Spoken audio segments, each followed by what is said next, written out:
அனைவருக்கும் வணக்கம். Vector pass paper ஊடாக 2 கேள்விகள் பார்த்திருக்கிறோம். தொடர்ச்சியா அடுத்தடுத்த கேள்விகள் ஊடாக சென்று கொள்வோம்.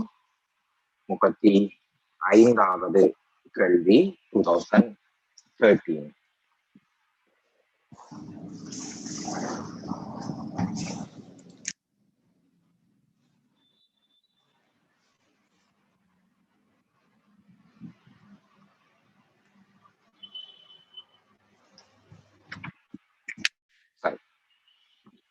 கேள்வி OABC ஒரு நாட்பக்கல் எனவும் B,E ஆகியன முறையே OBAC என்னும் மூலை விட்டங்களின் 2 மூலை விட்டங்கள் சொல்லியிருக்கு நடுப்புள்ளிகள் எனவும் கொள்வோம். அத்துடன் DE யின் நடுப்புள்ளி F எனவும் கொள்வோம். ஓவை குறித்து A,B,C ஆகிய புள்ளிகளின் தானப்பாவிகள் ABC என்று வந்திருக்கு.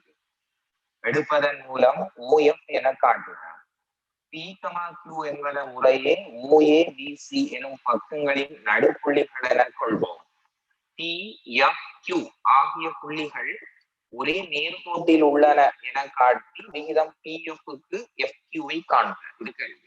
இப்ப ஏற்கனவே சொல்லியிருக்கேன், பாஸ் பேப்பர்ன்றது ஒரு இன்டெலிஜென்ட் ஒர்க் அவுட். சாதாரணமா செய்யற மாதிரி செய்யக்கூடாது. எல்லா விஷயங்களையும் கருத்துல எடுத்து செய்ய வேண்டும். முதலாவது விஷயம், கேள்வியை முழுமையாக வாசிக்கணும். கடைசி வரையும் ஃபுல்லா வாசிக்கிறோம். வாசித்த பிறகு திரும்ப ஒரு தரம் வாசிச்சு தேவையான படங்களை கறி கொண்டு வரணும். ஏனால் கடைசி படத்துக்கு ஏற்ற மாதிரி எங்களோட செய்முறை இருக்க வேண்டும். அப்ப இதுல சொல்லியிருக்கிறது ஒரு நாட்பக்கல் சம்பந்தமாகும். அது எங்களுக்கு இணைகரம் என்று தரப்படவும் இல்லை, ஒரு சரிவகம் என்று தரப்படவும் இல்லை, சதுரமோ செவ்வகமோ எதுவும் தரப்பட இல்லை. ஆனால் நாட்பக்கல் என்று சொல்லி இருக்கு. இப்ப அந்த நாட்பக்களுக்கு மூலை விட்டங்கள் 2 இருக்காம். அந்த மூலை விட்டங்களின் நடுப்புள்ளிகள் என்று 2 புள்ளி தந்திருக்கிறார். இதை வைத்துக் கொண்டு கேள்வியை செய்ய சொல்லியிருக்கிறார். இப்ப நான் முதல் கீறுகின்ற பகுதியை யோசிச்சீங்க என்று சொன்னால், நான் முதலாவது கீறுகின்ற அந்த நாட்பக்களுக்குரிய புள்ளியில நான் கீறி இருக்கிறது ஒரு மூலை விட்டத்தை கீறி இருக்கிறேன். இப்ப இதுல நடுப்புள்ளியே வராமலுக்கு, இதுல நடுப்புள்ளி இங்க வராமலுக்கு நான் வேறொரு இடத்தால அடுத்த மூலை விட்டத்தை கீறிக்கொள்ளுறேன். அப்ப கோணமும் செங்கோணத்தை காட்டி கொள்ளாம வித்தியாசமான ஒரு முறைக்காக நான் இவ்வாறு இந்த கோடை கீறுறேன். அப்படி கீறும் போது நடுப்புள்ளி ஒரு சைடுக்கு வரட்டும் என்றதுக்காக இவர நீளத்தை குறைக்கிறேன். குறைச்சிட்டு இப்ப நான் நாட்பக்கல் எடுத்தேன் என்று சொன்னால், இப்ப நாட்பக்கலுக்குரிய பகுதிக்குள்ள வந்தேன் என்று சொன்னால், ஒரு வித்தியாசமான ஒரு வகையான ஒரு நாட்பக்கலை எடுத்திருக்கிறார். எந்த கோடுகரத்தை நான் காட்டிக்கொள்ளவில்லை. சோ இதுதான் நான் எடுத்திருக்கிற நாட்பக்கல். இப்ப இதுல அவர் சொல்லி இருக்கிற பகுதியில OABC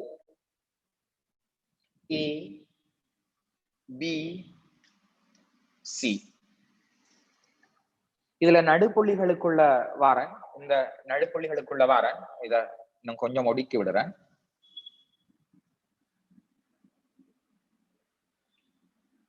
ஒரு சைடு சின்னதாடுங்க, மூலை விட்டத்துல ஒரு சைட சின்னதாடுங்க, ஒரு சைட சின்னதாடுங்க, மற்ற சைட பெருசாடுங்க. அப்ப நடுப்புள்ளி வைப்பீங்க, இல்லைன்னா கஷ்டப்படுவீங்க. சோ மூலை விட்டத்தின் நடுப்புள்ளி நீங்க எடுத்த மூலை விட்டம் வெட்டுகின்ற புள்ளியாக இருக்கப்படாது, அதுல கவனம். சோ இவருக்குரிய ஒரு நடுப்புள்ளி உண்ட இதுல கருதி கொள்வோம். இது ஒரு நடுப்புள்ளியாம். அப்ப அவர் சொல்லி இருக்கிறார், OB என்ற நடுப்புள்ளிய D என்று எடுக்கட்டுமாம். இதண்ட நடுப்புள்ளிய E என்று எடுக்கட்டுமாம். எதிர நடுப்புள்ளி AC என்ற நடுப்புள்ளி நான் மார்க் பண்ணல, அழகா விளங்கி கொண்டீங்கன்னா சரி. சோ இந்த இடம் எங்களுக்கு ஒரு கோடாக வரை எடுத்துட்டு அதுக்கும் ஒரு நடுப்புள்ளி ஒன்றை வச்சிருக்கிறார். படத்துல நின்று நீண்ட நேரம் டென்ஷன் ஆகாம இதுவரைக்கு ஒரு நடுப்புள்ளி, அப்ப அதை மார்க் பண்ணி கொள்ளுறேன். அதை F என்று எடுத்திருக்கிறார். இப்ப நான் OF என்று சொல்லுறத இணைச்சு கொள்ளுறேன். இதண்ட தான காவி A, O குறித்து இதண்ட தான காவி B, இதண்ட தான காவி C. இவ்வளவுதான் விஷயம். ஃபர்ஸ்ட் படத்தை தெரியணுங்க. OF ஃபண்ட் நாங்க ஸ்டார்ட் பண்ணினா சரி, OF ஃபண்ட் ஸ்டார்ட் பண்ணினோம் என்றால் லேசா செய்து கொண்டு போயிடலாம். அது யோசிக்க தேவையில்லை, அது எங்களுக்கு ஆன்சருக்குள்ள வந்து சேரும். ஸோ படம் வந்து எங்களுக்கு சரியாக விளங்கக்கூடிய வகையில எங்களுக்கு தெளிவாக இருந்தால் போதுமானது. ஸோ இங்க எங்களுக்கு OF என்று சொல்லக்கூடிய பகுதிதான் கேட்கப்பட்டிருக்கு. ஸோ ஒரு நாட்பக்கல் எடுத்திருக்கிறோம், மூலை விட்டங்கள் என்ற நடுப்புள்ளிகளை தொடுத்திருக்கிறார். சோ அதண்ட நடுப்புள்ளி டி என்ற நடுப்புள்ளி எஃப் என்று எடுத்திருக்கிறார்.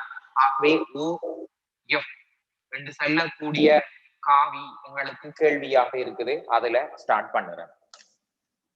சோ கேள்வி எங்களுக்கு OF என்று சொல்லக்கூடிய பகுதிய 1/4 A சக B சக C அப்படி என்று ஆட சொல்லியிருக்கு. ஸ்டார்ட் பண்ணுறேன். OF என்று சொல்லி இடத்துல காவிய ஸ்டார்ட் பண்ணுவோம்.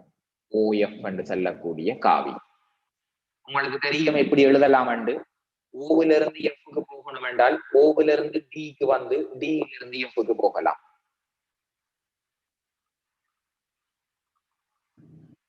இனி கொஞ்சம் வேகமா செய்ய வேணும். சோ அந்த காவி கூட்டல் விதியாக நான் பயன்படுத்தி இருக்கிற இந்த முக்கோண டைப்புக்குள்ள உங்களுக்கு காவி கூட்டல் எப்படி கொண்டு வரான்னு தெரியும். OFக்கு பதிலா OD சக DF. இப்ப நல்லா பாத்துக்கோங்க, OD என்றது OB நடுப்புள்ளி. OD என்று சொல்லுறது அரை மடங்கு OB என்று கொடுக்கலாம், அல்லது டிரெக்டா B காவின்னு கொடுங்க. ஓவில இருந்து B குறிக்கிற காவிர குறிப்பு தான் B. அப்ப OB வார இடத்துக்கு பதிலாக இந்த OD என்று சொல்லுறது நடுப்புள்ளியா இருக்கிறதால OB அரைவாசி கொடுத்தாச்சு. OF அண்டு DF அண்டு சொல்லக்கூடிய எந்த துண்டு DE அரைவாசி. அடுத்ததையும் கொடுங்க, half DE. ஒரு half பொதுவா எடுப்போம், கிடக்குதானே அப்படி. இவருக்கு பதிலாக B என்று கொடுப்போம், இவருக்கு பதிலாக DE என்று சொல்லக்கூடிய பகுதி ஃபர்ஸ்ட் ஸ்டெப் முடிச்சிருக்கிறான். எங்கட வசதிக்கு ஏற்ற எழுத்து முறைகளை கொண்டு வாங்க. அந்த நீங்க ஒரு வேயால போய் கொண்டு ஒவ்வொன்றாக மறைச்சு மறைச்சு போக போக போக போக ஆன்சர் வந்துடும். சோ அதுக்கு எங்களுக்கு செய்முறை தான், அதாவது கேள்விய செய்கின்ற வழிதான் தேவைன்றதை உணர்ந்து செய்யுங்க. சோ DF வார இடத்துக்கு பதிலா இதுல அரைவாசன்னு போடலாம். இப்ப DEக்கு பதிலாக நாம ஒரு காவி கூட்டல் எழுதுவோம், அது விடைய நோக்கி நோக்கி நகரும், பயப்பட தேவையில்லை. அப்ப DEக்கு பதிலா எப்படி எழுதலாம் என்று சொன்னா DOOE என்று எழுதலாம். DEக்கு போறதுக்கு DOவுக்கு வந்து OEக்கு போகலாம். சோ இந்த இடத்துல ஒரு half போட்டுக்கொண்டு இந்த B எடுத்துக்கொண்டு இவருக்குரிய காவி கூட்டல் DO என்று போடுங்க. DO சக இங்க இருந்து OE என்று செல்லக்கூடியது.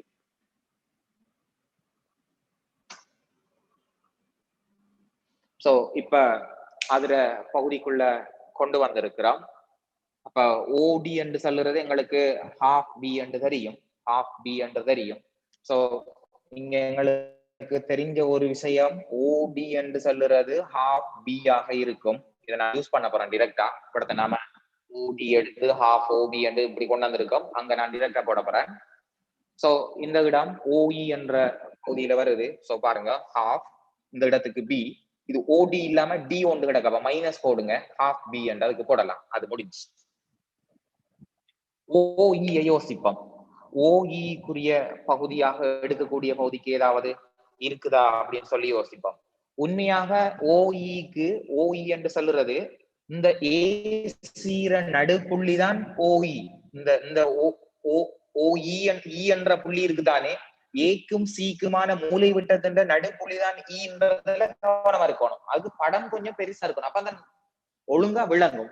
சோ இந்த இடத்தை நாம பார்த்தோம் என்று சொன்னா நீங்க A+C/2 என்று போடலாம். இப்ப பாஸ் பேப்பருக்கு போடலாம், முந்தி அப்படி போட விட இல்ல.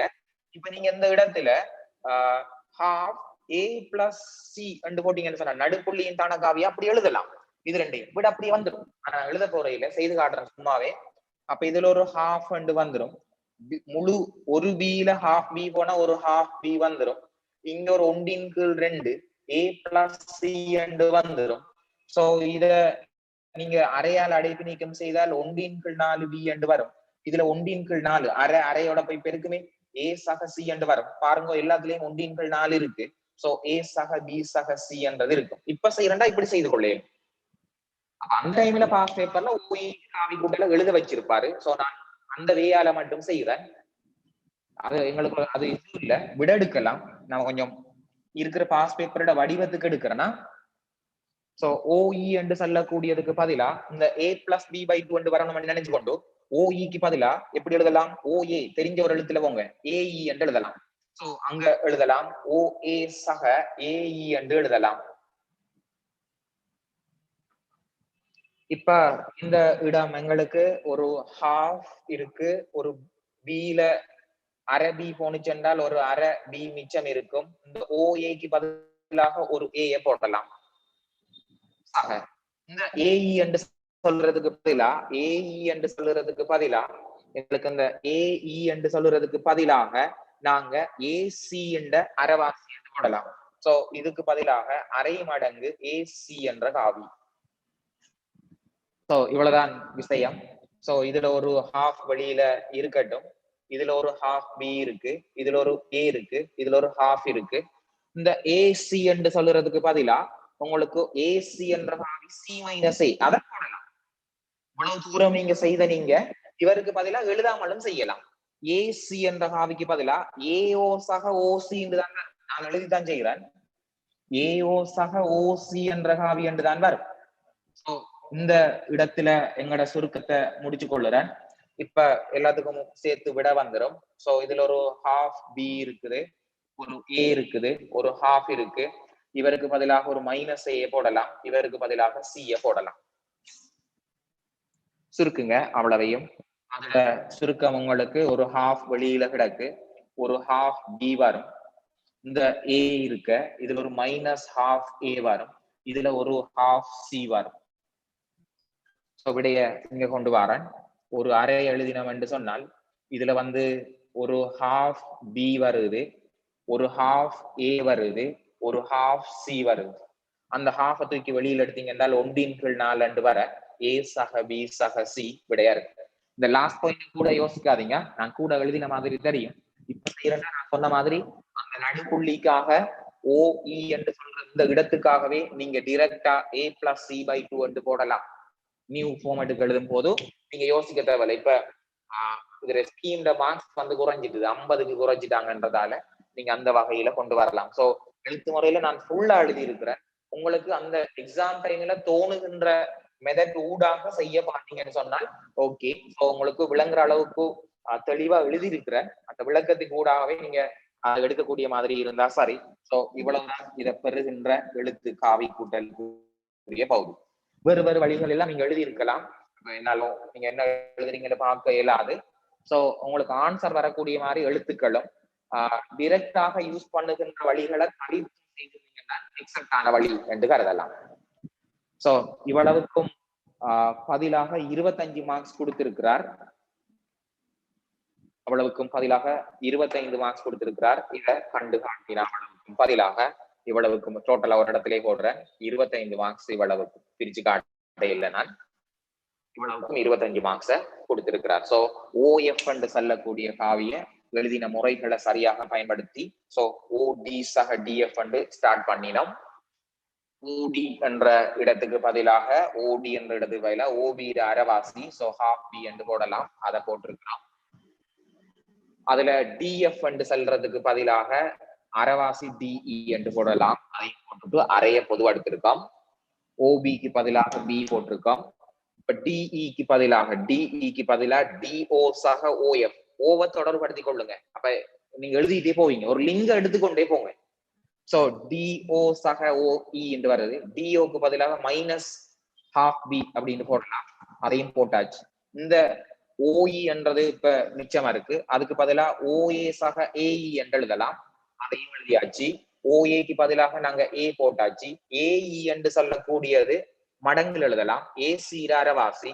சோ ஏசி புரிய காவியை எழுதினீங்கன்னாலே விட யோசிக்க வேணாம். மங்கள வரிகள் குறைஞ்சாலும் பரவாயில்ல, கூடினாலும் பரவாயில்ல.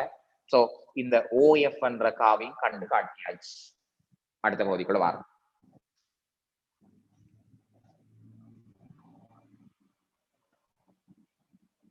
பி கமா கியூ என்பன ஓஏ ஒரு நடுப்புள்ளியும் பிசி என்ற நடுப்புள்ளியுமாக இருக்குதான். சோ இதுக்குள்ள நான் ஒரு நடுப்புள்ளி ஒன்றை சாய்ஸ் பண்ணி அதுக்கேற்ற மாதிரி நான் கோடுகளை கொண்டு வர வேணும். அது நேர இருந்தால் கொஞ்சம் சிக்கல் தான். PFQ என்பன ஒரே நேர்கோட்டுல வரணுமா. சோ இதுல ஒரு நடுப்புள்ளியை நீங்க சாய்ஸ் பண்ணுங்க. இப்படி கொண்டு வரனா நேர தான் வருது. நேர வராத அளவுக்கு எடுத்துக்கொண்டால் நல்லா. நான் இப்படி ஒரு கோடு எடுக்கிறேன்னா முதல் வேலையா நீங்க செய்யணும். அங்க நடுப்புள்ளியில சரியா மார்க் பண்ணாட்டி பரவாயில்ல, இந்த கோடு நேர்கோட வர மாதிரி பாருங்க. F OA நடுப்புள்ளியாக P ஆம், இந்த BC நடுப்புள்ளியாக Q ஆம், F வந்து நேர் இருக்கணுமா. மூணு புள்ளியும் நேர வரக்கூடிய மாதிரி கீறி எடுங்க. சோ இது வந்து நடுப்புள்ளி சமனர்ந்து இருக்கும். இதுவும் இந்த நீளமும் சமனர்ந்து இருக்கும். சோ அதன் ஊடாக அடுத்த பாட்கள்லயே செய்து கொள்வோம். படத்துல உங்களுக்கு ஏத்த மாதிரி எப்படியோ 3 புள்ளியும் நேர்கோட்டுல வந்து நடுப்புள்ளியை நீங்க அங்கல கூடி குறைஞ்சா பரவாயில்ல, அடையாளம் தலை மார்க் பண்ணுங்க. படம் மார்க் புரியுதிலே அந்த இடத்துல அதை கவ் பண்ணி கொண்டு இப்ப இந்த கேள்வி இந்த இடத்துக்கு வருவோம். அடுத்த பகுதிக்குள்ள அது நேர்கோட்டுல இருக்கு அப்படின்னு சொல்லி காட்ட வேண்டி கிடக்குது. சோ நாங்க 2 துண்டுகள் எடுப்போம். 3 புள்ளிகள் நேர்கோட்டுல வரணும்டா இந்த PF-ஐயும் PQ-ஐயும் எடுப்போம். அப்ப எங்களுக்கு வசதியாக அதுல எடுக்கக்கூடிய பகுதியில நான் கொண்டு வரேன். PF என்று சொல்லக்கூடிய காவியில ஸ்டார்ட் பண்ணி ஒரு துண்டு எடுப்போம்.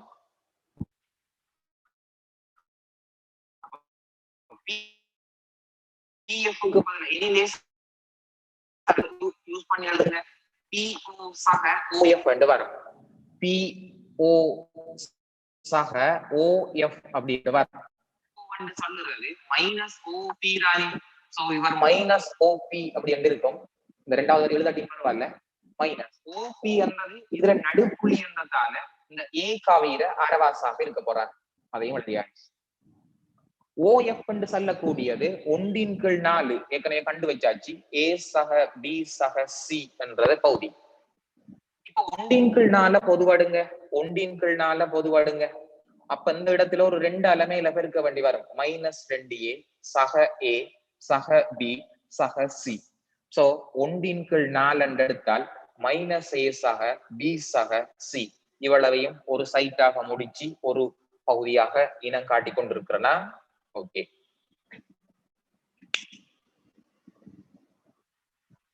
அடுத்த ஸ்டெப் மிக நீளமான பகுதியை கூட கருதுவோம். நேர்கோடு காட்டுறதுக்கு மிக நீளமான பகுதியை கருதுவோம். அப்ப P-ல இருந்து Q வரைக்கும் சோ ரெண்டாவது ஸ்டெப்ங்க P என்ற காவியை கண்டுபிடிப்போம். ட்ரை பண்ணி பாருங்க. அந்த பிரேக்கெட்டுக்குள்ள இது வரும். சோ எங்களுக்கு PQ என்ற காவிக்கு பதிலுக்கு PO வந்தால் இங்க போயிருக்கலாம். நினைக்கணும்னு அவசியம் இல்லையா. PQ என்ற காவிக்கு பதிலா PO வந்து எழுதிட்டு OQ-க்கு போயிருக்கலாம். PO வந்தது தெரியும் உங்களுக்கு, -12A என்று. OQ வந்தது உங்களுக்கு தெரியும், B+C அரவாசி என்று தெரியும்.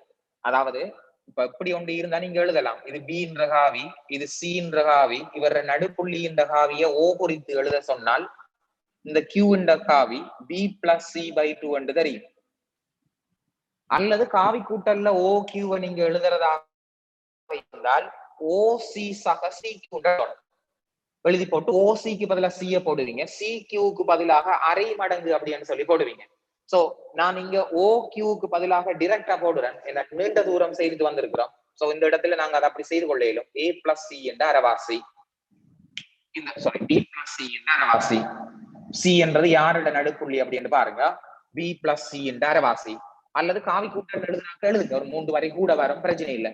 OQ-க்கு பதிலாக எழுதுங்க, OC சக C எழுதுங்க. OC-க்கு C போடுங்க, CQ-க்கு பதிலா அரை CB போடுங்க. அப்ப CB போடக்குள்ள B-C எழுதி போட்டு கொடுங்க. இந்த இடத்துல ஒரு அரைய பொதுவடுத்தம் என்று சொன்னால் -A வரும், இதுல B வரும், C வரும். பாருங்க 2 பிரேக்கெட்டும் சரியா தான் வருது. இது ரெண்டாவது எடுக்கிறேன், இது முதலாவது, இது ரெண்டாவது. இவ்வளவு கொண்டாந்துட்டீங்கன்னா நாங்க இப்ப எங்களுக்கு அதுல சமாந்தரம் என்று எழுதி விடலாம்.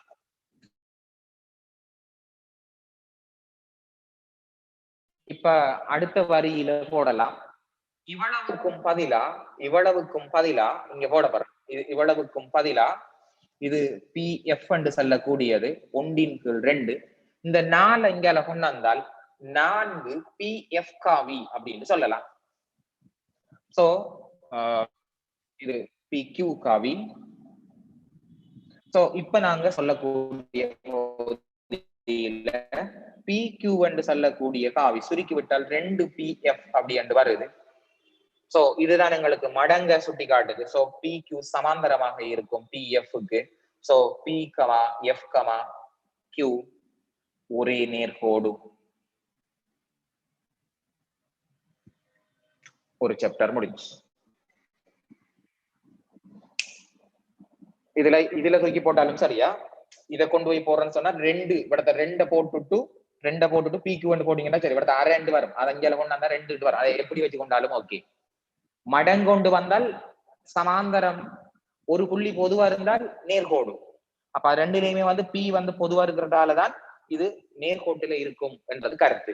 சோ அந்த இடம் அவ்வளவும். இனி விகிதம் கேட்டிருந்தால் அந்த விகிதம் PF-க்கு FQ என்ன விகிதம் அப்படின்னு கேட்டிருக்கிறார். இப்ப எங்களுக்கு தெரியும் PQ-க்கும் PF-க்கும் இடையில இருக்கிற விகிதம் தெரியும். PQ-க்கும் 2 PF அப்படி என்று வருது. PQ-க்கு கீழே PF எடுத்தா 2க்கு 1 அப்படின்னு வருது. சோ PF என்று சொல்லக்கூடியது, இந்த PF என்று சொல்லக்கூடியது ஒரு பங்கு. அப்ப PQ என்று சொல்லக்கூடியது அதுவும் ஒரு பங்கு. சோ அவர் சொன்னபடி பார்த்தால் PF-க்கும் FQ-க்கும் இடையிலான விகிதம் 1க்கு 1. அப்படின்னா நடுப்புள்ளி 1க்கு 1 என்றால் நடுப்புள்ளி வந்திருக்கு என்றது கருத்து. சோ அந்த இடத்துல அது நடுப்புள்ளியாக கருதப்பட்டு இருக்குது. அவ்வளவுக்கும் பதிலாக மொத்தமாக 35 மார்க்ஸ் கொடுத்திருக்கிறார். எல்லாம் சேர்த்து கொடுத்திருக்கேன்னா அங்க இங்க ஒன்றும் காட்டாம ஏற்கனவே 25 மார்க்ஸ் கொடுத்திருக்கு.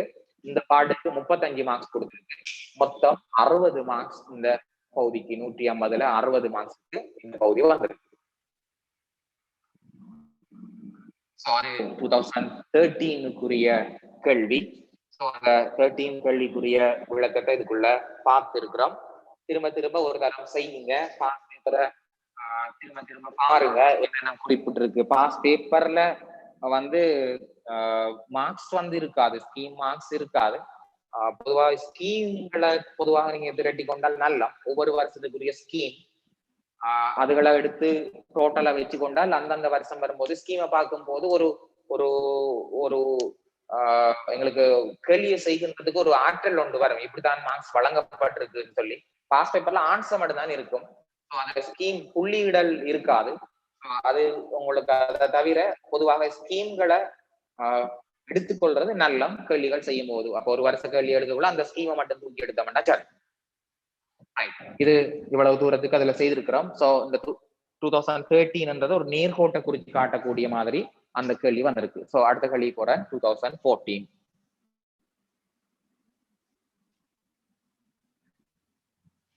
படங்கள் முக்கியத்துவம் வாய்ந்தது என்பத சரியாக விளங்கி அதுக்கேற்ற மாதிரி நீங்க மேக்சிமம் நாலேஜ பயப்படாம திரும்ப பிழை வந்தாலும் திரும்ப ட்ரை பண்ணி எடுத்துக்கொள்ள பார்க்கப்படும். சரி, 36வது கேள்வி.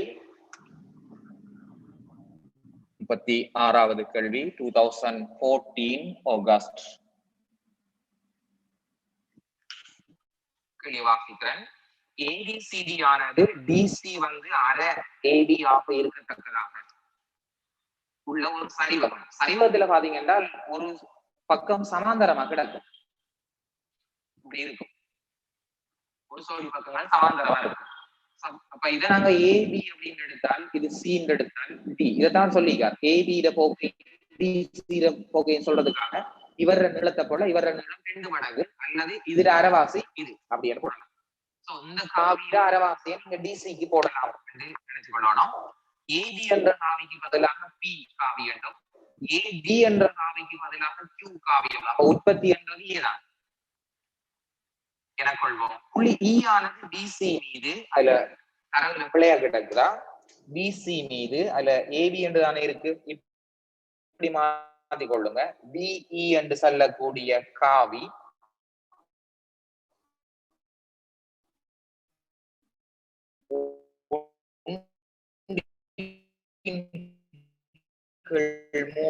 இது ஆக இருக்கத்தக்கதாக உள்ளது. ஏஇனதும் பிடியினதும் வெட்டு புள்ளி எஃப் ஆனது பிஎஃப் லம்டா பிடிஐ திருப்தியாக்குகின்றது.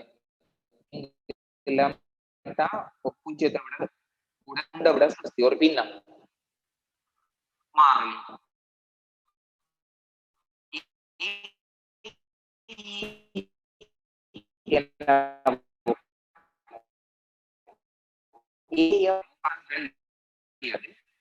ஒரு சரிவகம் ஒரு சரிவகத்துக்கு கூட கேள்வியை ஸ்டார்ட் பண்ணிக்கொள்வோம்.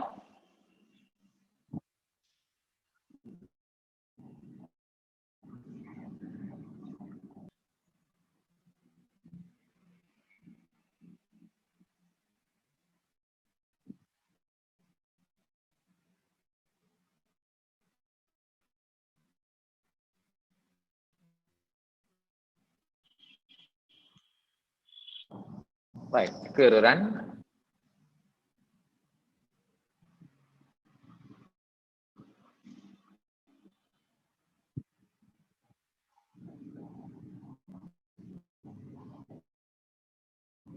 ஏ இது பி என்ற காவியா, இது கியூ என்ற காவி. ரைட், வேற என்ன சொல்லி இருக்கிறார் அப்படின்னு குறிக்கிறேன். இ ஆனது பிசி மீது, இதுல பாருங்க பிசி மீது பிஇ பியில இருந்து இ என்று சொல்லுறது 1/3 பிசி என்று வரக்கூடிய மாதிரி. அப்ப பிஇக்கு ஒரு பங்கு பிசிக்கு 3 பங்கு எப்படி எடுக்கிறேன். பிஇக்கு கீழே பிசியை கொண்டாந்தால் 1க்கு 3 என்று வரும். பிஇ என்று சொல்லக்கூடியது இப்படியான ஒரு புள்ளியா இருக்கும். ஒரு பங்கு இப்ப 3 என்று போடாம 2 பங்கு மீதி தானே போடணும். முழுக்க பிசி தான் 3 பங்கு. சோ அது அதுல சொல்லப்பட்டிருக்கிற பகுதி. ஏசி இனதும் ஏசிய இணைங்க, பிடி இனதும் பிடிய இணைங்க. வெட்டு புள்ளி எஃப் ஆனது இது எஃப் என்ற புள்ளியா. பிஎஃப் லம்டா பிடி, பிஎஃப்க்கு பதிலா லம்டா பிடி நீங்க போடலாம். தரவுல சந்திக்க நீங்க அந்த பாதையை யூஸ் பண்ணணும். திருப்தியாக்குறது இங்க லம்டா மாறி ஏஇய காணட்டாம். அங்க இருந்து கேள்வியை ஸ்டார்ட் பண்ணுவோம். ரைட், படத்தை கிட்ட எடுங்க.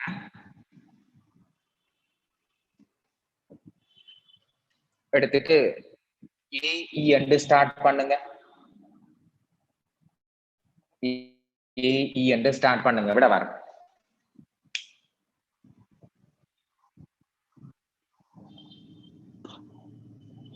ஏஇக்கு பதிலா ஏபி, ஏபி என்றா பி காவி, ஏபி சக பிஇ என்று போடலாம்.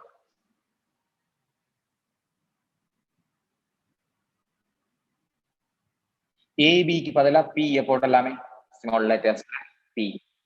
பிஇக்கு பதிலா 3ல் ஒரு பங்கு பிசி போடலாமே. ஒரு பார்ட் முடிஞ்சு.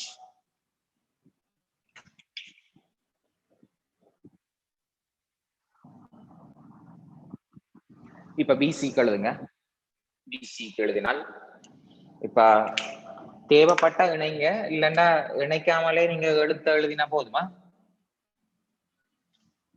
ரைட், இந்த பிசி என்று சொல்லக்கூடிய காவி பி சக 1/3. இந்த பிசி என்றதுக்கு பதிலாக பிஏஏசி எழுதலாம்.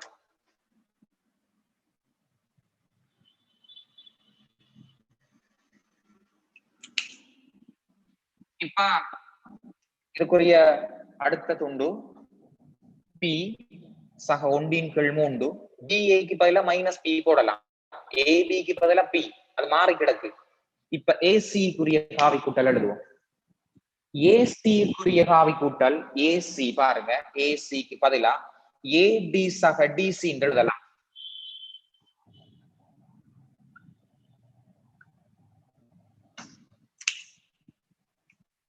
அதுவும் முடிஞ்சு. இப்ப எங்களுக்கு இடத்துல ஒரு பி இருக்கு, ஒன்றின் கீழ் 3 கடைசியில சுருப்போம் மைனஸ் பி. ஏடிக்கு என்ன போடலாம்னு பாருங்க, இந்த காவியத்தை அவர் கியூ தான் இருக்கிறார், இதுக்கு பதிலாக கியூ போடலாம். இப்ப டிசி எழுதணும், ஒரு துண்டு துண்டா வரோம் பாருங்க. டிசி எழுதணும். டிசிக்கு என்ன எழுதலாம் தெரியுமா? இவர் அரைவாசி தான் இவர் அரைவாசி தான் இவர் தந்திருக்காரு. அப்ப உங்களுக்கு டிசி என்ற காவி ஒரு இடத்துல தந்திருக்காரு, ஹாஃப் ஏபி என்று தந்திருக்காரு. அதை திரும்ப போட்டு விட்டு வரிய கூட்ட வேணாம், ஏபி இருக்கிற இடத்த பிய போடலாம் தானே. சோ அந்த இடத்துக்கு பதிலாக நீங்க போடக்கூடியது, இந்த டிசிக்கு பதிலாக போடக்கூடியது ஹாஃப் பி அப்படின்னு போடலாம். அவ்வளவு. சோ இதுல வந்து ஒரு பி இருக்கும், அது மாதிரி மைனஸ் 1/3 பி இருக்கும், இதுல ஒரு 1/3 கியூ இருக்கும், சக 1/6 பி இருக்கும். எப்படி விட காட்ட சொன்னதோ அதுக்கேற்ற மாதிரி காட்டுங்களா. சோ விடையாக காட்ட சொன்ன வடிவம் உங்களுக்கு 5/6 பி இருக்குங்க, அல்லது டிரெக்ட் எழுதல் எழுதுங்க. பில இது போனுச்சென்றால் 2/3 பி மிஞ்சும், அதுல ஒரு 1/6 பி இருக்கும், இதுல ஒரு 1/3 கியூ இருக்கும். இதை சுருக்கணும் சொன்னால் 6 இது 4 ஆவிரும், இதுல ஒரு 1 வரும், கீழே 6, ஆகவே இதுல ஒரு பி இருக்கும், சக 1/3 கியூ இருக்கும். விட 5/6 பியும் 1/3 கியூவுமாக இருக்கு. அது ஏஇ என்று சொல்லக்கூடியதுக்கு. முடிச்சாச்சு ஒரு பாட். எழுத்து முறையிலே விளங்கும், நீங்க அதுக்கேற்ற மாதிரி எழுதுங்க.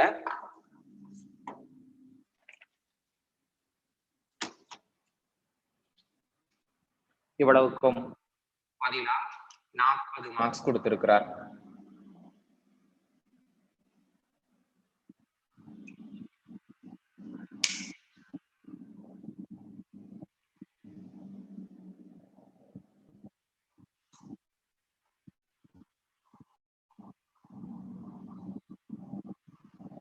அடுத்த பாட்டுக்கு போங்க. அடுத்தது என்ன எழுத சொல்லியிருக்காரோ அதில் எழுதுங்க.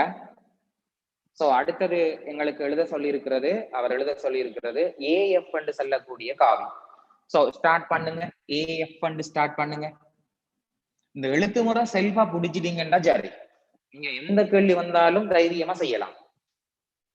சோ அவர் எழுத சொல்லி இருக்கிற பகுதி வந்து எடுத்தோம் என்று சொன்னால் ஏஎஃப் என்று சொல்லக்கூடிய காவி, ஏஎஃப் என்று சொல்லக்கூடிய காவி ஸ்டார்ட் பண்ணுவோம். ஏயில இருந்து எஃப்க்கு எடுக்கிறேன்னு சொன்னா ஏயில மடங்குதான், ஆனா நாம காவி கூட்டலால கொண்டு வருவோம். ஏஎஃப்க்கு போறேன்டா ஏபி சக பிஎஃப் என்று எழுதலாம். எழுதுங்க, ஏபி சக பிஎஃப் என்று எழுதலாம். சரியான பாதையை தெரிவு செய்யுங்க. ஏஎஃப்க்கு போறதுக்கு ஏயில இருந்து பிக்கு போய் பியில இருந்து எஃப்க்கு போயிருக்கோம். ஏபிக்கு என்ன போடலாம்? பி என்று போடலாம். பிஎஃப்க்கு என்ன போடலாம்? தந்திருக்கார் பாருங்க, லம்டா பிடி போடலாம் தந்திருக்கார் தரவுல பாருங்க. ஏஎஃப்க்கு பதிலாக லம்டா பி சாரி பிஎஃப்க்கு பதிலாக பிஎஃப்க்கு பதிலாக லம்டா பிடி மடங்கு என்று போடட்டாம். நீங்க ஆளுக்கு ஒரு மாவலி எடுப்பீங்கன்றதுக்காக அவர் தந்திருக்கிறார். இந்த பிஎஃப்க்கு பதிலாக இந்த பிடில ஒரு மடங்காக போடட்டுமா? இப்ப நீங்க பிடிக்குரிய காவி எழுதுங்க, பி சக லம்டா. இந்த பில இருந்து டிக்கு போறண்டா லேசு, பில இருந்து ஏக்கு வந்து ஏல இருந்து டிக்கு போனா சரி. அதுக்கு எழுதுங்க, பில இருந்து ஏக்கு வந்து பில இருந்து ஏக்கு வந்து ஏல இருந்து டிக்கு போனா சரி. சோ இது அங்க எழுத வேண்டிய காவி. இப்ப இதுக்குள்ள நாங்க எழுத்து முறையை சரியாக கொண்டு வந்தோம் என்று சொன்னால் எல்லாம் தெரிஞ்ச பகுதி விட தானாக வரும். சோ பி சக லம்டா ஏபி என்று வந்தா பி போடலாம். சோ இடத்த மைனஸ் பி போடுங்க. ஏடி என்று வந்தா கியூ போடலாம். அடுத்த வரி விடையை நீங்க எழுதலாம், பிரச்சனை இல்லை. பி சய லம்டா பி அப்படின்ட்டு இதுல ஒரு லம்டா கியூ வருமா? லம்டாவால் இதை அடைப்பிடிக்கும் செய்யறவே லம்டா கியூ வரும். இதுல பிய பொதுவா எடுத்தா இதுல ஒரு முறை மைனஸ் லம்டா பிய பின்னுக்கு எழுதுறேன், சக லம்டா கியூ. விட இருக்கு தானே, பயப்படாம விடைக்கு வந்தது பிறகு ஒன்றும் பெருசா யோசிக்க தேவையில்ல. அவ்வளவுதான் அவர் சொல்லி இருக்கிற பகுதி. சோ இது அவர் 2வது பகுதியாக உங்கள்கிட்ட காட்ட சொல்லி இருக்கிற பகுதி என்று சொல்லலாம். இதுக்கு பதிலாக அவர் 10 மார்க்ஸ் பதிலாக மொத்தம் 10 மார்க்ஸ் கொடுத்திருக்காங்க. லேசான துண்டு தானே, இது கொஞ்சம் கூட எழுதினோம். இது வந்து சிம்பிளான ஒரு ஃபார்மேட்ல கிடக்குது. அடுத்த பார்ட்.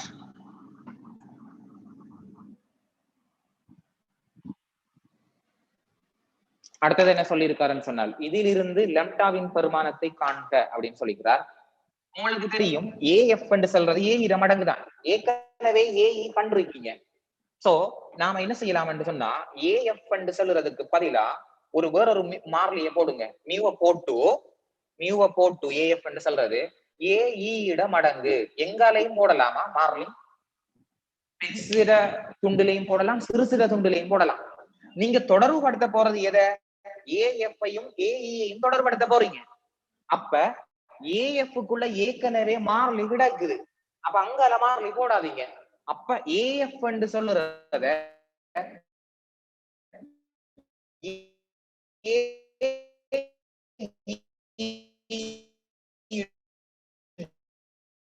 ஒரு 2 மாறிலிகளை நாங்க தாராளமாக காணலாம். சோ ஏஎஃப்க்கு பதிலாக இருக்கிற பகுதி அப்படியே எழுதுங்க. ஒரு லம்டாவோட கியூவும் மியூவை போட்டுட்டு ஏஇக்கு பதிலாக எழுதுங்க 5/6 பியும் 1/3 கியூவும் சமப்படுத்துங்க. விஷயம் முடியும்.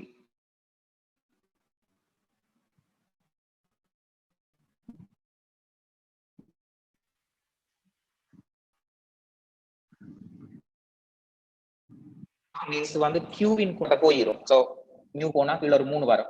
சோ ஒரு மியூக்கு பதிலாக நாங்க 3 லம்டா எடுக்கலாம். பியின் குணகத்தை சமப்படுத்தினால் 1 - லம்டா சமன். இதுல பியின் குணகமாக 5/6 மியூ அப்படி என்று வரும். இது 2வது சமன்பாடு. தீருங்க. மியூ இருக்கிற இடத்த 3 லம்டா போடுங்க, தீர்வடும் லேசாக.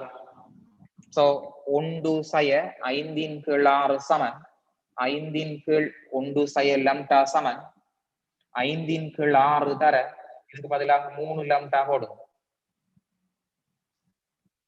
இது ரெண்டையும் சுருக்கலாம் 2.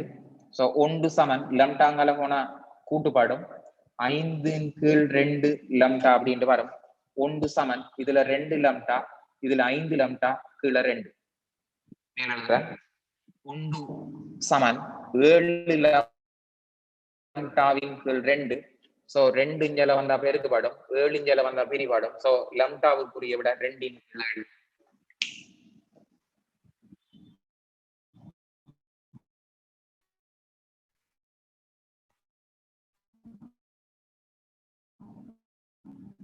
சமப்பட்ட 25 மார்க்ஸ் கொடுத்திருக்காங்க. 40 இதுல 10 50, அதுல 25 75 மார்க்ஸ் ஸ்கீம்.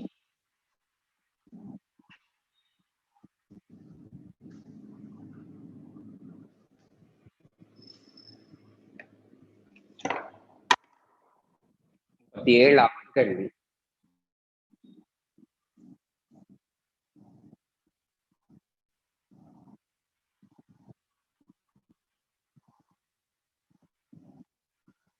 XY தளத்தில் உள்ள உற்பத்தி ஓவை குறித்து A, B, C என்னும் இரு புள்ளிகளின் தானக்காவிகள் வழக்கமானத்தில் முறையே ஆகும். VP 1/3 BC ஆக இருக்கத்தக்கதாக BC மீது புள்ளி P இன் தானக்காவியை காண்க. ஒரு சரிவகம் ABCD இன் பக்கம் BC ஆனது ADக்கு சமாந்தரமாகவும் PD ஆனது பக்கம் AC-க்கு செங்குத்தாகவும் இருக்கத்தக்கதாக அதன் உச்சி D எடுக்கப்பட்டுள்ளது. D இன் தானக்காவி என காட்டுக. இப்ப ஒரிஜினலா படம் கருங்க, அப்பதான் செய்யலாம். IJ எல்லாம் வந்து ஒரு அளவு திட்டத்துல ஆழ்கூட்டு தளத்துல கீறுங்க, லேசா செய்யலாம். அளிக்கிறேன்.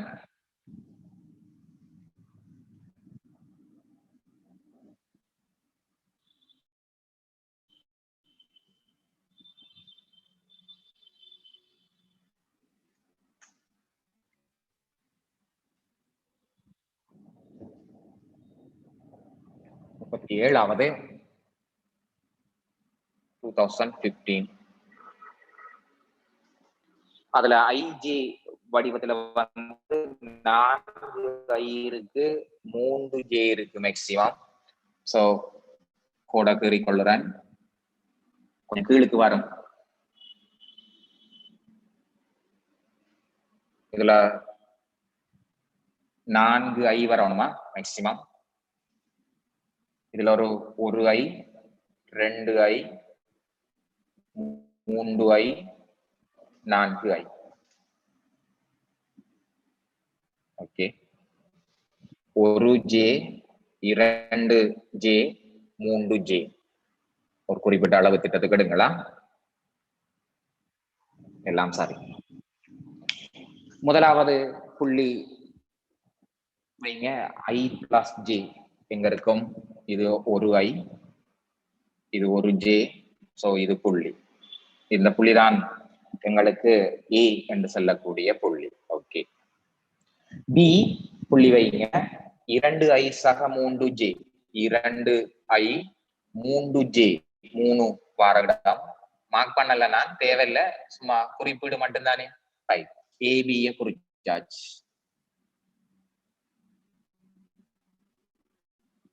அடுத்த தானகாவி 4 ஐ சக 2 ஜே, இதுல 4 ஐ வரும், இதுல 2 ஜே வரும். இப்படி டொட்டெல்லாம் வச்சு கொண்டு டைம் எடுத்து கொண்டு செய்யணும் இல்லை, நீங்க உங்களோட இஷ்டத்துக்கு அதுல பகுதிகளை பருமட்டாக வரைஞ்சால் போதுமானது. ரைட்,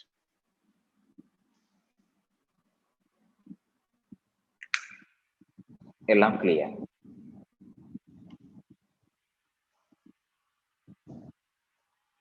பிபி, பியிலிருந்து பி 3ல் 1, பிசி இந்த 3ல் ஒரு பங்கா, இத 3ஆ பிரிச்சு ஒரு புள்ளியில பி அப்படின்னு வைங்க. பிபி என்று சொல்றது அது அதற்குரிய பகுதி. பிசி மீது உள்ள புள்ளி பியின் தானக்காவியை காண்க. பியின் தானக்காவி என்ற என்ன எடுக்கார்? இந்த உற்பத்தி ஓவில இருந்து காண சொல்ற அந்த அர்த்தம். ஒன்றையும் காணிக்குவான், அது ஏக்குள்ளால போகும் என்று சொல்ல இயலாதா, வெளியாக்கிதான் நான் கீறுறேன். இது புள்ளி இங்க இருக்கு,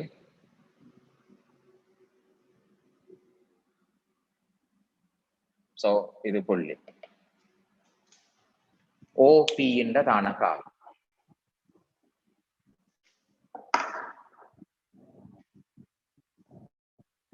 அளிக்கிறேன் மற்றதெல்லாம்.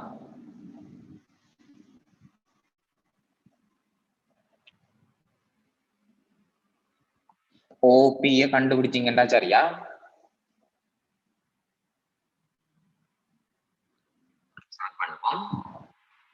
கேள்வி ஓபி, பியின் தானக்காவியை காண்க அப்படின்னு இருக்கிறார். சோ ஸ்டார்ட் பண்ணுங்க. ஓபிக்குரிய எழுத்து முறை. ஓபி என்று சொன்னால் உங்களுக்கு எப்படி எழுதலாம் என்று சொன்னால், ஓவிலிருந்து பிக்கு போய், ஓவிலிருந்து பிக்கு போய் பியிலிருந்து பிக்கு வரலாம். சோ போடுங்க, ஓவிலிருந்து பிக்கு போய் பியில இருந்து பிக்கு போகலாம். ஓகே, அது முடிஞ்சு. ஓபி என்ற தானக்காவி என்ன? 2 ஐ சக 3 ஜே போடுங்க. இவருக்குரிய தானகாவியை இப்ப போடுங்க, 2 ஐ சக 3 ஜே என்று முடிஞ்சு. இவர் தானகாவிய இதுல கொடுத்தா சரி, கூட்டல்ல. பிபிக்கு பதிலா இந்த சி 3ல் ஒரு பங்கு பிசியா, 3ல் 1 பிசி என்ற காவியா, அதுவும் முடிஞ்சு.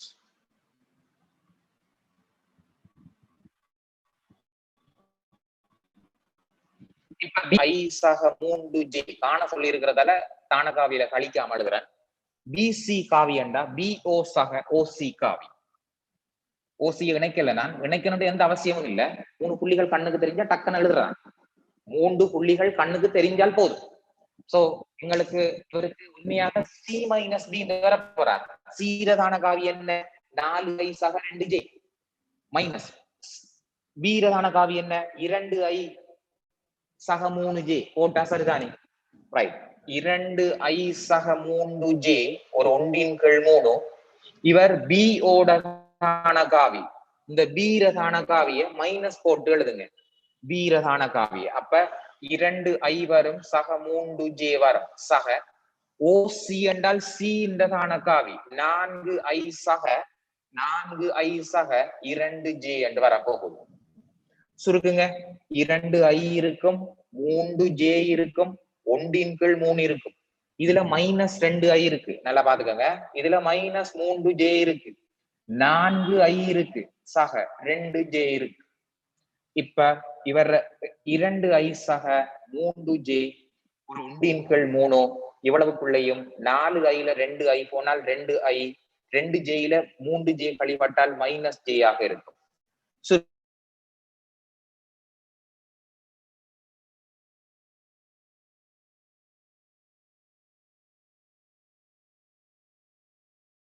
எட்டு ஐ என்று வரும் சக 8j என்றுதான் வரும். சோ இங்க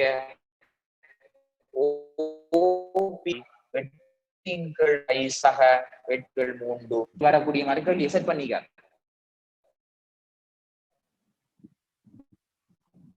சரியா விளங்கி அவசரம் இல்ல, மெதுவாக என்னென்ன செய்யப்பட்டிருக்கு விளங்கி நீங்க செல்ஃபாக செய்யற மாதிரி தான் இருக்கணும்.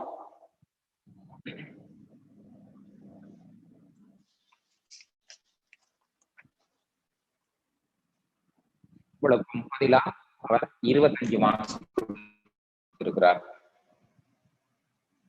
மொத்தமா எல்லாத்துக்கும் சேர்த்து.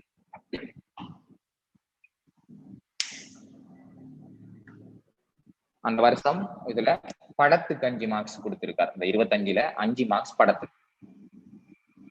காவி கூட்டல் அலீனத்துக்கு, பிசி காவி கூட்டல் அலீனத்துக்கு, பிரதி ஈட்டத்துக்கு அதுல பகுதியை கண்டுபிடிச்சது எல்லாம் சேர்த்து 25. இதுக்கு 5 மார்க்ஸ் கொடுக்க, மீதியான பகுதிக்கு 20 இருக்கு. முதலாவது காவி கூட்டல் அடுத்த 5 மார்க்ஸ் இருக்கு. பிசிக்குரிய காவி கூட்டல் எழுதினதுக்கு ஒரு 5 மார்க்ஸ் இருக்கு. சோ அந்த பிசி என்ற காவியில இருந்து அதுல பகுதிகளை கண்டுபிடிச்சு கொண்டு வரோம். லாஸ்ட் ஆன்சரை கண்டுபிடிச்சதுக்கு 5, இந்த செய்முறையில 5, இவ்வளவு சேர்ந்துதான் மொத்தம் 25 இருக்கு.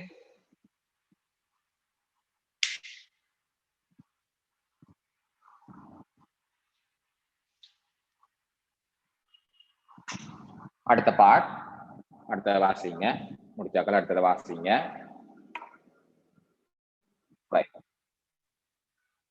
ஒரு சரிவகம் ஏபிசிடியின் பக்கம் பிசி ஆனது ஏடிக்கு சமாந்தரமாக, ஏடி தானே அந்த சமாந்தர கோடு வருது.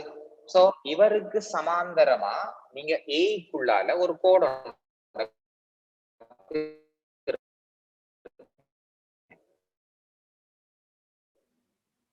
சும்மா கெஸ் பண்ணி ஒரு சும்மா ஒரு பகுதியாக இருக்கு, ஒரு சமாந்தர கோடு. அத தெரியாச்சு.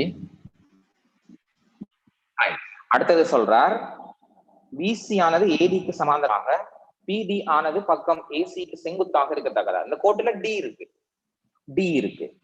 அப்ப பிசி ஆனது ஏடிக்கு செங்குத்தாக, அப்ப பிசி ஆனது ஏடிக்கு சமாந்தரமாகும், பிடி ஆனது ஏசிக்கு செங்குத்தாகும். ஏசிக்கு செங்குத்தா பி கூடாக ஒரு கோடு இருங்க. ஏசிக்கு செங்குத்தாக பி கூடாக ஒரு கோடு நீங்க என்று சொன்னா இந்த புள்ளிதான் டி. 2 விஷயம் சொல்லியிருக்கார். பிசிக்கு சமாந்தரமாக ஏக்குள்ள வார கோடும், ஏசிக்கு செங்குத்தாக பீக்குள்ளால வார கோடும். நல்லா கவனிச்சு செய்யுங்க. இப்ப படம் முடிஞ்சது. இப்ப நான் இதையும் லிங்க் பண்ணி விட போறேன். இதுதான் அவர் சொல்லி இருக்கிற சரிவகம். ஓகே,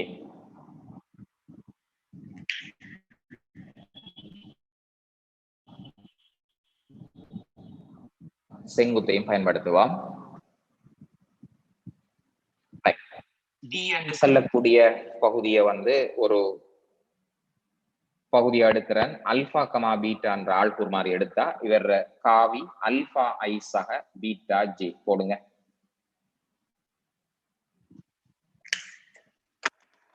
கொஞ்சம் ஷோர்ட்டா செய்வோம், அழிக்கிறேன். இதெல்லாம் ஸ்கீம்லயும் ஷோர்ட்டா செஞ்சிருக்கார். ஷோர்ட்டான்னு சொன்னால் நேர்கோடு டைப்ல செய்து விஷயத்தை முடிச்சிருக்கு. சோ இத குறிச்சாச்சு. இந்த சி இந்த தானகாவி என்ன தெரியுமா? 4,2. அதால இவர் 4 என்று குறிச்சிருக்கு. புரியுங்க அவ்வளவுல. படம் பெருசா இருந்தா நல்லம். பி இந்த தானகாவி என்ன தெரியுமா? 2,2,3. அப்ப இவர எழுத்து முறை எப்படி தெரியுமா இருக்கும்? 2 3 இருக்கும். பி இந்த தானகாவி என்ன தெரியுமா? 8/3 8/3 அதுவும் சரி. அது ஆள்கூறு 8/3 8/3 நினைச்சுக்கோங்க. ரைட். ஒவ்வொரு காவிய காணுவோம். ஏ இந்த தானகாவி என்ன தெரியுமா? ஏ இந்த தானகாவி 5 1, ஆள்கூறு. ரைட். ஏசி காவியும் பி டி காவியும் செங்குத்து தந்திருக்கு தானே. அப்ப ஏசி காவியையும் காணுங்க, பி டி காவியையும் காணுங்க, டொட் பண்ணி 0 எடுப்போம். சோ எங்களுக்கு இப்ப தேவையான ஒரு விஷயத்தை கண்டுபிடிச்சிட்டோம். ஏசி என்ற காவியையும் பிடி என்ற காவியையும் டொட் பண்ணினா 0 வரும். முதலாவது விஷயம். அப்ப முதல் வேலையா ஏசி என்ற காவியை காணுவோம். நல்லா பாருங்க, இதுக்கு கூட எழுத தேவை இல்லையா? சீரதான காவியில இருந்து ஏரதான காவிய கழிக்கும். சி என்ற தான காவிய பாருங்க, 4 கழிக்க போறேன். ஏ என்ற தான காவிய பாருங்க, I ஜே. சோ இவருக்குரிய பகுதி 3 என்று வரும். முடிங்க. 4 இது சய ஐயாக வருமா? 2 இது சய ஜேயாக வந்தா ஒரு ஜே மெய்யும். இதே மாதிரி நீங்க பிடி என்று சொல்லக்கூடிய காவிய காணுங்க. ஒரு ஸ்டெப் முடிச்சிருக்கிறேன். பிடி என்று சொல்லக்கூடிய காவிய காணுங்க. அப்ப இங்க டி மைனஸ் வரதால அல்பா ஐ சக பீட்டா ஜேயில இருந்து கழிபட போதோ எங்களுக்கு பி இந்த காவி 8/3 ஐ சக 8/3 ஜே கழிக அல்பா சய 8/3 ஐ பீட்டா சய 8/3 காவி பிடி என்ற காவி முடிஞ்சு. பிடி என்ற யூஸ் பண்ணுவோம். ஏசி என்ற காவியும் பிடி என்ற காவியும் செங்குத்தா இருக்கிறதால ஏசி டாட் பிடி என்ற காவி 0 இருக்கும். ஏசிக்கு பதிலா போடுங்க 3 I சக ஜே என்றும், இதுக்கு பதிலாக போடுங்க 8/3 I சக 8/3 ஜே என்று போடுங்க. அது சமன் 0 டாட் பெருக்கம். இது இதால பெருக்கப்படுமா? பெருக்கப்பட்டால் 3 தர 8/3 சக ஜே பிடிக்குரிய காவி அல்பா சய 8/3 ஐ பீட்டா சய 8/3 ஜே. சாரி, இதால டாட் பண்ணுவோம். 3ஆல அல்பா சய 8/3 பெருக்கப்படும் சக ஜே டாட் பண்ணுங்க 1 வரும். பீட்டா சய 8/3 அது சமன் 0. இந்த டாட் பெருக்கத்தை மறந்துடாதீங்க. ஐயால பெருக்கணும் 1. அப்ப 3 இந்த கோவையை பெருக்கணும். ஜேயால பெருக்கிறது மட்டும்தான் 1. ஆகவே இந்த ஜேன்றது 1ஆல இவரை பெருக்குங்க. சோ இதுல ஒரு சமன்பாடு வரும், உருவாக்குங்க. இதுல ஒரு சமன்பாடு வரும், அளிக்கிறேன். இங்க பெருமதி எடுத்தால் 3 அல்பா வரும். 8/3 3ஆல பெருக்கினா 8 வரும். சக பீட்டா வரும் சய 8/3. சோ 3 அல்பா சக பீட்டாவுக்குரிய விட 8 சக 8/3. 3 அல்பா சக பீட்டாவுக்குரிய விட 324 8 சேர்ந்தா 32/3 ஒரு சமன்பாடு. முடிங்க. அந்த அல்பாவும் பீட்டாவும் கண்டா சரியா?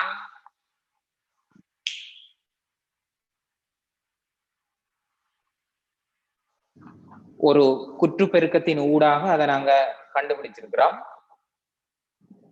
தெளிவா எழுதி கொள்ளுங்க. இதுல நேர்கோடு செய்யற மாதிரி தான் செய்ய போறேன். ஆழ்கூறுகள்ல செய்யற மாதிரி தான் செய்ய போறேன்.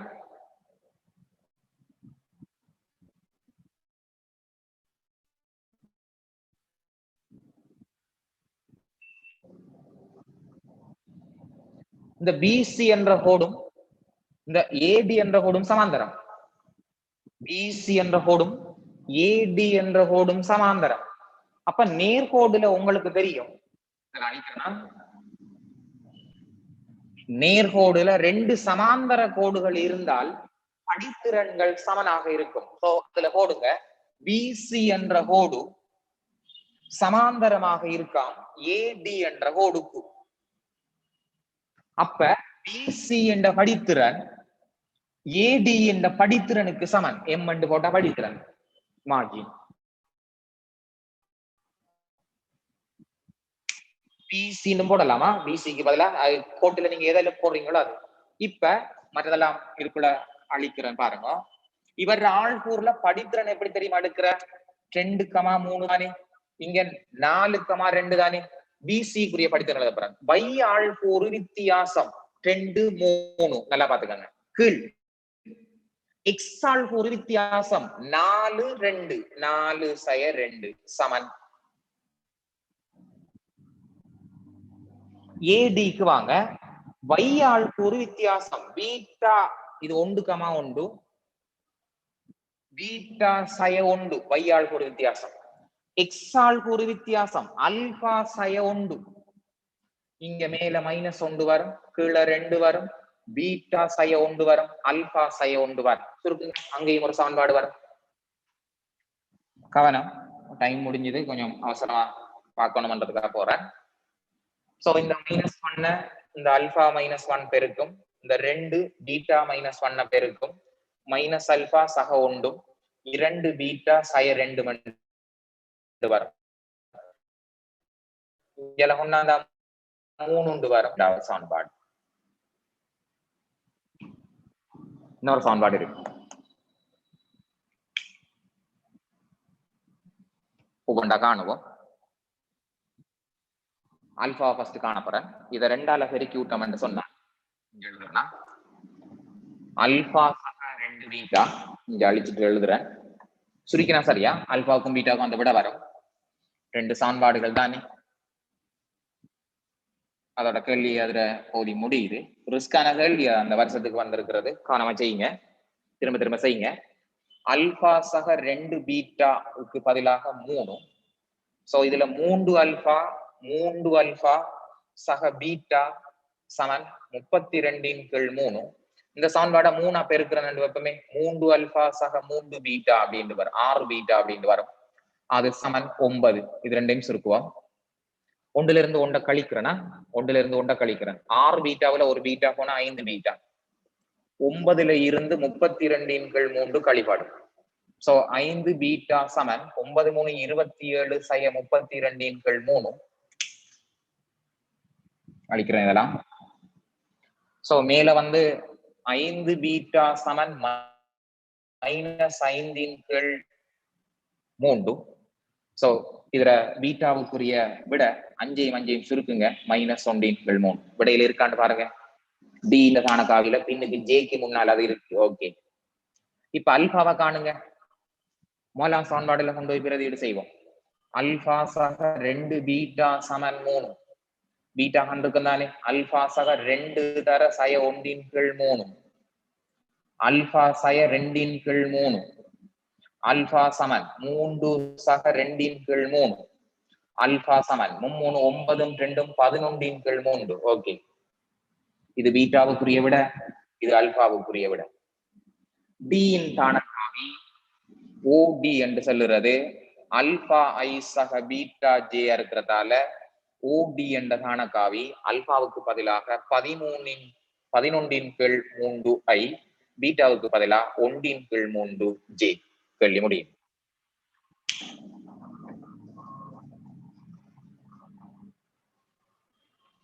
மொத்தம் இந்த கேள்விக்கு 70 மார்க்ஸ். 25 ஏற்கனவே பார்த்துட்டோம். இன்னும் 45 மார்க்ஸ் முழுக்க அவ்வளவுக்கும் கொடுத்திருக்கிறார். மொத்தம் 75 மார்க்ஸ். படத்துக்கும் 5 மார்க்ஸா. ஒரு வித்தியாசமான இலக்கு கேள்வியை பொறுத்த வரையில கேள்வியை திரும்ப செஞ்சு பாருங்க. நாளை கிளாஸ் திங்கள் கிளாஸ்ல சந்திக்கிறதுக்கு முதல்ல திரும்ப தரம் செய்து பாருங்க. ஒரு தரத்தோட முடிச்சு கொள்ள வேணாம். 2-3 தடவை என்னென்ன செய்திருக்கு, இதுல என்னென்ன செய்திருக்குன்னு சொல்லி அந்த மனநம் வரணும். இந்த பாஸ்பேப்பர்ல இதுதான், இப்படிதான் வந்தேன், இப்படிதான் செய்தேன், அதுக்கு சமாதானம் இப்படிதான் எடுத்தேன். அப்படி வச்சிருந்தீங்கன்னா தான் இன்னொரு கேள்வி வரக்குள்ள அந்த ஐடியா உங்களுக்கு டக்குன்னு பாஞ்சு வரும். அதான் நீங்க அந்த கேள்வி செய்யற சிலாக்கள் ஸ்பீடா செய்யறது காரணம். கேள்வியை கண்ட உடனே டக்கு டக்குன்னு செய்து கொண்டு போவாங்க. அந்த அளவுக்கு கொஞ்சம் ஒர்க் அவுட் பண்ணி அப்போதைய செய்யுங்க. ஸோ 16 வரையும் முடிச்சிருக்கிறோம். ஸோ அடுத்த கிளாஸ்ல வந்து நாங்க டோட்டலா அதை முடிச்சு கொள்ளலாம் பாஸ் பேப்பரோட பகுதியை. மறுவாங்க நீங்க செல்ஃப் ஒர்க் அவுட் பண்ணக்கூடிய மாதிரி இருக்கும். ஸோ நம் அந்த பகுதிகள் முடிய வார வீக்ல வந்து பகுதி பின்னம் ஸ்டார்ட் பண்ண வேண்டி இருக்கும். அதாவது திங்கள்ல இருந்து வந்து ஸ்கூல் ஸ்டார்ட் ஆனால் கிளாஸ் வந்து ஸ்டார்ட் பண்ணிடலாம் அப்படின்னு சொல்லி அறிவிச்சிருக்கு. ஸோ எந்த ஒரு இடத்துக்குலையும் கிளாஸ் தொங்கலாம் அப்படின்ற ஒரு பகுதி இருக்கு. ஸோ ஜூம் கிளாஸ் வந்து தொடர்ச்சியா அடுத்த பகுதியிலையும் அடுத்த யூனிட்டை நாங்கள் ஸ்டார்ட் பண்ண போகிறோம். ஸோ திங்கள் பழமையான டைமோட நாங்க கிளாஸை ஸ்டார்ட் பண்ணுவோம். ஒருவேளை பிரைவேட் கிளாஸ்கள் ஸ்டார்ட் பண்ற சந்தர்ப்பங்கள் வரும்போது டைம் டேபிள் வந்து இந்த ஈவினிங் 6க்கு பிறகு ஸ்டார்ட் ஆகும். நைட்ல கிளாஸ் வந்து அதுக்கேற்ற மாதிரி நீங்க மற்ற டைம் டேபிளையும் அட்ஜஸ்ட் பண்ணி வச்சுக்கொள்ளுங்க.